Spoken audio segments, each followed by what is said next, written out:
A shout out. Just want to let you know if you're here, you're new, Fam Church, we're here about connecting people to Christ. That's what we're about. And so if you're in here for the first time this morning, or maybe back in church in the first time in a long time, or first time ever, we just want to welcome you. And we hope that's been your experience this morning is connection with Christ. And I want to let you know that this isn't normally how we do a service. We don't have tables out. We don't serve food on a normal Sunday morning. And so if you come back next week, if you come back on Easter Sunday, it's going to be a little bit different. It'll be more what you think of in a church setting. But we thought with today being daylight savings time, today being the day where we set our clocks ahead and everybody's a little bit groggy, a little bit tired because they lost an hour of sleep, right? Or did some of you still get the same amount of sleep? Who got the same amount of sleep in here? Anyone? Okay, a couple of you did. No, I didn't. My alarm scared me to death when it went off at 4:40 this morning because seriously, it was just like, I'm used to getting up at that time, but losing that hour, man, I jumped out of bed. I was like, whoa. Dude. So what I would like to do this morning is I want to tell you a story about me, okay? Tell you a story about things that I've felt, things that I've experienced, and things that impacted me, because here's what I believe, okay? What I believe is that my story is either part of your story or all of your story. And so you're probably saying, what do you mean by that? Well, I'm going to get to that in just a minute. And what it takes, though, to get up here and talk about what I'm going to talk about this morning is it takes honesty. And we're kind of a people in general don't like to be honest with each other, do they? We don't like to be honest with ourselves even, right?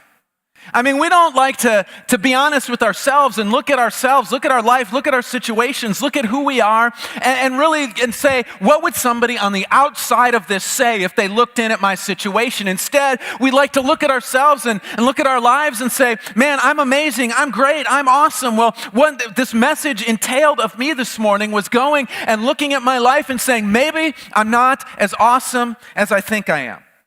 I think we're all guilty of this, okay? I think we're all guilty of doing this. But here's what I want to tell you, okay? I grew up in a home that was really not religious or had church as part of their story. There was a couple of years where we went to church. When I was in middle school, but that was it. And I know that around here in this area, it's a little bit different. I know that kind of in the South, I grew up in the North, but in the South, you're more kind of, you guys probably all grew up in church of some form. You guys went, maybe you didn't go every Sunday, but you were there a lot. You were there more than you weren't. And so I think that's a lot of people's experiences. They've gone to church, they've done the church experience, and there was just a point in time in their life where they looked at church, they looked at their church experience, and they said, you know what? I'm not going to do that anymore. I'm done with that. I'm going to check out. I'm going to do something different. I made that decision. And so to explain why I made that decision, I want to tell you about a guy. His name is Thomas Nagel. Has anyone in here heard of Thomas Nagel? No. Okay. Thomas Nagel, I didn't think anybody had, but he's a professor of philosophy and law at the University of New York. He's also an atheist. And in one of his books, he makes this confession about his unbelief in God. He says that he's not just an atheist and believes there is no God, but that in his heart, he wants atheism to be true. It's not just because he wants to be right about what he believes, it's bigger and bolder than that. You see, he hopes there is no God. And that was my story as well. When I was a teenager, I hoped that there wasn't a God. I didn't want there to be a God. And some of you just heard that right now and it made you a little nervous because you know that in your life, you have said to yourself at some point in time, I don't want there to be a God. And the challenge there is there's a big difference in life between I don't believe in God and I don't want there to be a God. There's a huge difference between the two. See, I wouldn't have said that, though. I wouldn't have said to you at 16, I wouldn't have said, I don't want there to be a God. Why? Because that's not a logical argument, is it? That's not something that you can defend. That's not something that you can come along. And so what I did was, I didn't want there to be a God, and so then I went out and I looked for evidence as to why there would be no God.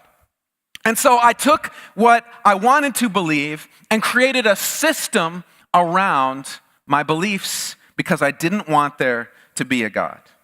And I would go up to people who believed in God and I would say something like this. I would say, prove that God exists.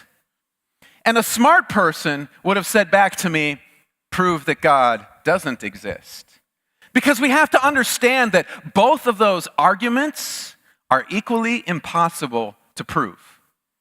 I mean, yes, you can take some of the things that you see out there. You can say, oh, well, what about the Big Bang? And what about evolution? And what about all of this stuff that scientists say? Well, can I tell you that, yes, that can be an explanation as to maybe how things happened without there being a God, but it doesn't prove anything. It doesn't prove anything. And so what I did was I convinced myself through these scientific things, through this evidence that there was not a God there, but I stopped believing because faith became something I didn't want to be true. And something being too inconvenient in my life is not proof that it is false. It was more my wants and will saying, you know what, you don't want that, you don't need that. We all know that we can't stand on our wants and wills as proof for our belief. And so I went out there and grabbed everything that I could to support my want and will, and then told people I didn't believe. Here's the deal, though. I was not on a truth quest in life. See, what I was on was a happiness quest. I looked at life and I asked myself this question. I said, what do I want from life? What will make me happy in life? What can I do to get the most out of what I want in life? Blaise Pascal, a French mathematician, physicist, inventor, and Christian philosopher, wrote that for most people, they arrive at their beliefs not on the basis of proof, but on the basis of what they find attractive.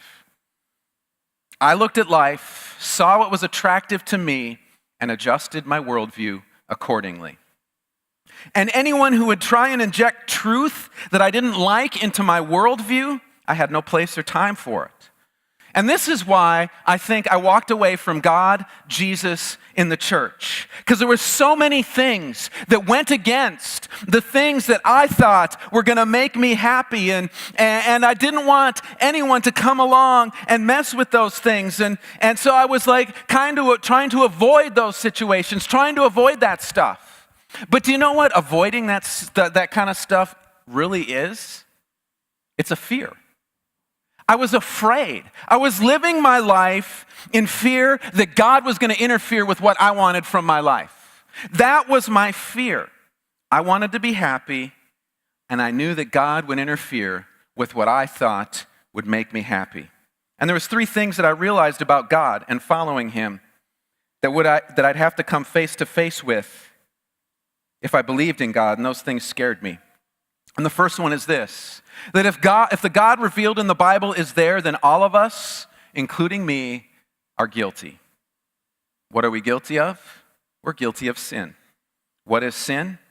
Well, in the Bible, the word literally means to miss the mark.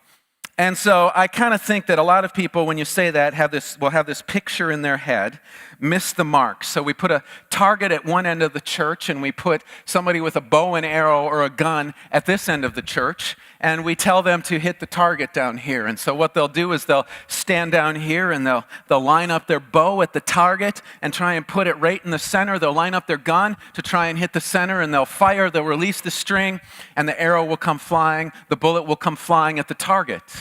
But when we miss the mark, it goes off to the left, it goes off to the right, maybe it goes over, maybe it hits the dirt in front, whatever, the carpet, the lovely carpet that we have here at Fam Church, it hits it right there in front, and we're just like, dang it, man, I tried so hard, but I missed the mark. But you know what?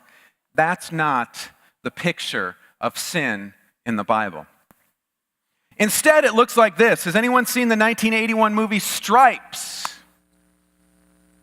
A few people, some of us more unsaved people like me have seen it. Well, there's a scene in a movie that shows what this word means perfectly. See, in this movie, John Winger, played by Bill Murray, he loses his job, his girlfriend, and his car in a matter of a couple of hours. His life has lost direction and hope, and so he convinces his best friend to join the army with him in order to restore that direction that he wants in life. Well, they arrive at basic training, and they are put into a platoon of incompetents, okay? And one day, his unit is out on the rifle range practicing their M16s, and this happens.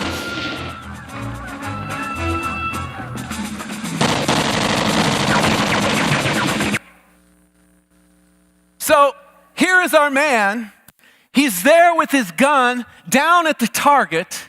Suddenly, a flock of ducks flies over, and what does he do? He takes his gun off of the target, looks at the ducks in the sky, and just starts firing away, even hitting the guard shack where the sergeant was watching them from. Okay? That is a picture of us missing the mark. We're not even trying to hit the target down the field. We're not even trying to hit that thing. That's what sin is it's us looking at the target, saying, you know what? No thank you. I'm going to shoot at the birds flying overhead.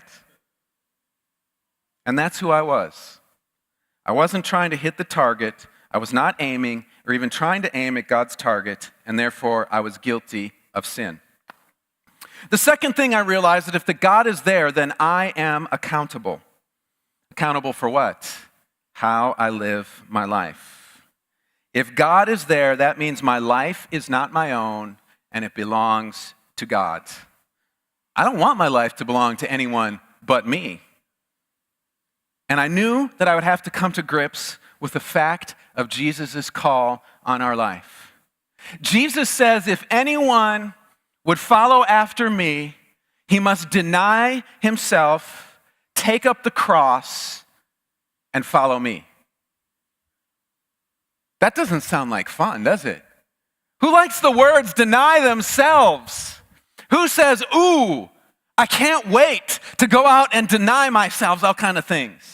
None of us, right? We don't like the thought of denying ourselves. I don't want to live my life that way. That's not good. That doesn't make me happy. Because that means I won't be able to pursue what I want, right? If I'm denying myself, I've got to go after what somebody else wants, and that's not what life is about. Life is about me, me, me, me, and some more me, right? That's what our life is. That's the direction. That's where we want to go. That's who we want to be. And I don't want to be accountable for how I do me either. I want to live a guilt-free, accountable-less life where I do it my way. But that's not possible when you're following God. Then the third thing that I realized is that if God is there, then I have been wrong. How many of us like to utter those words? I was... Can you even say the last word?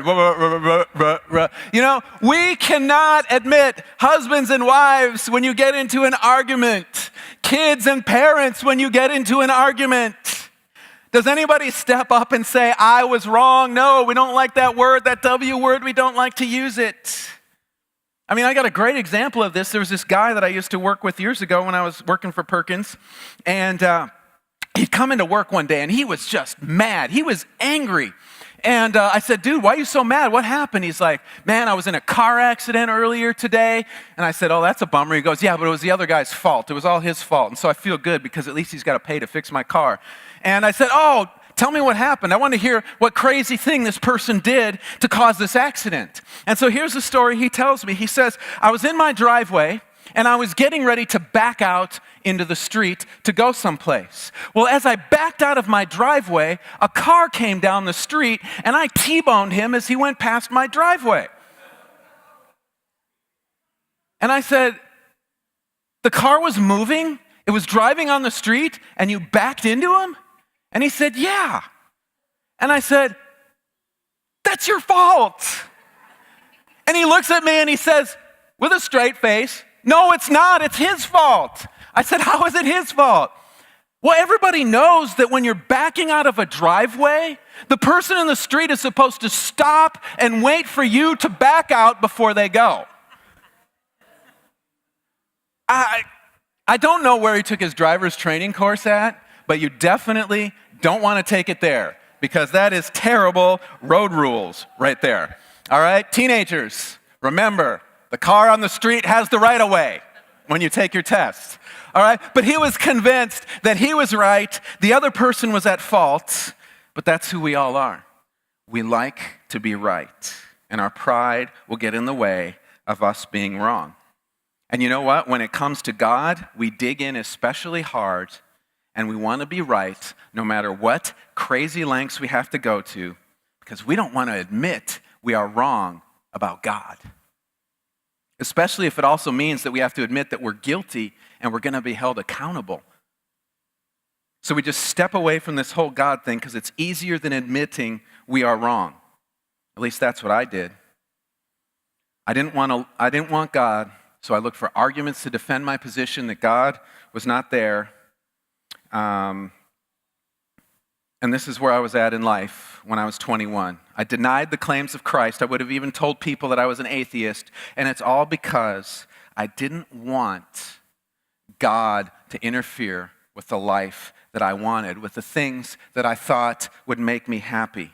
However, living life on those terms almost destroyed me. Isaac, if you could come on back up.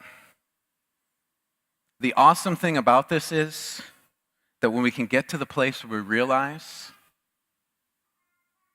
those three things about us and our life and our belief with God, that is the platform that God uses to pour out his grace.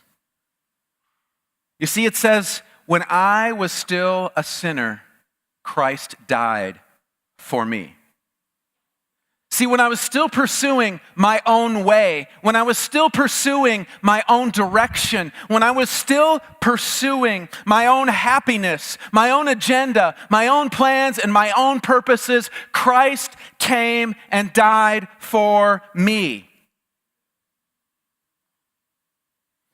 God paid the price for us. Jesus went to a cross and bled and died, just like we celebrated with communion when we first started off this meal this morning. And I know some people would say, man, why does it have to be about blood and death and so nasty and graphic? I mean, couldn't God have just said, you know what? Everyone's forgiven. And that's it. That's the end of the day. Can I tell you that without sacrifice, there is no love.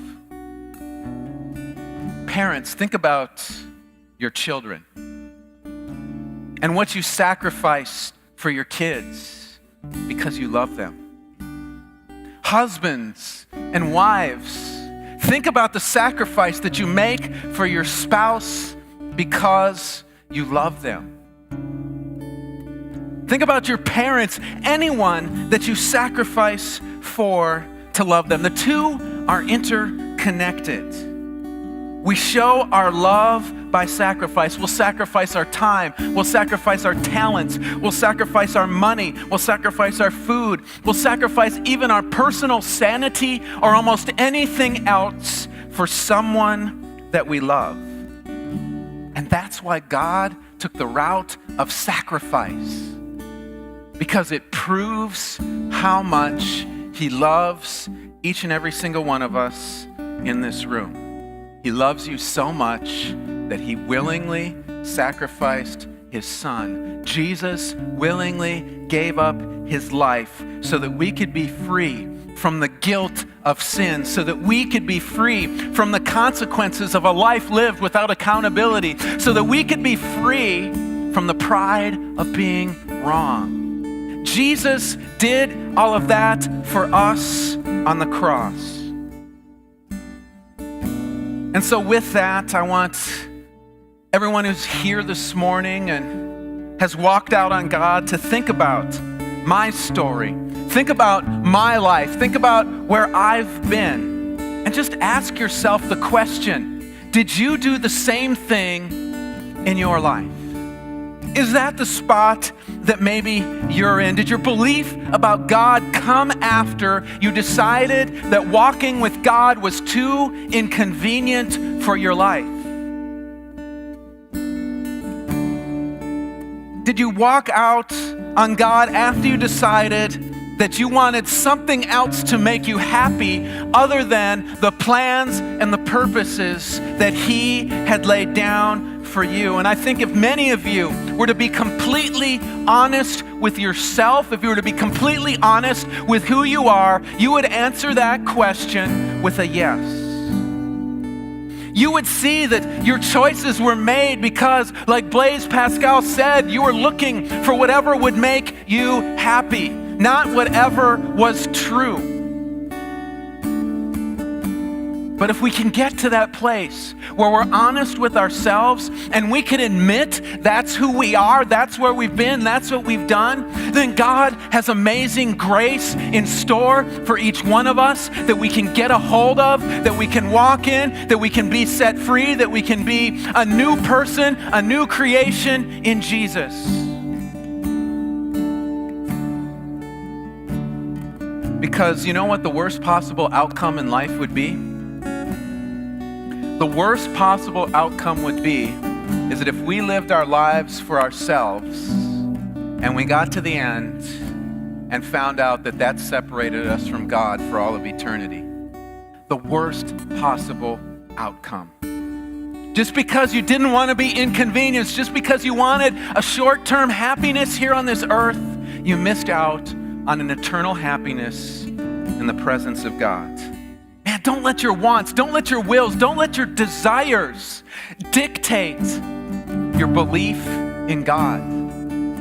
Your belief in what He can do and your belief in how you can be happy. Because can I tell you that when you get your life and you're moving it forward in the direction that Jesus has for you, you're going to discover a happiness and a joy that you never knew in anything else that you've engaged in, that you've done, that you've been a part of, that you thought would make you happy.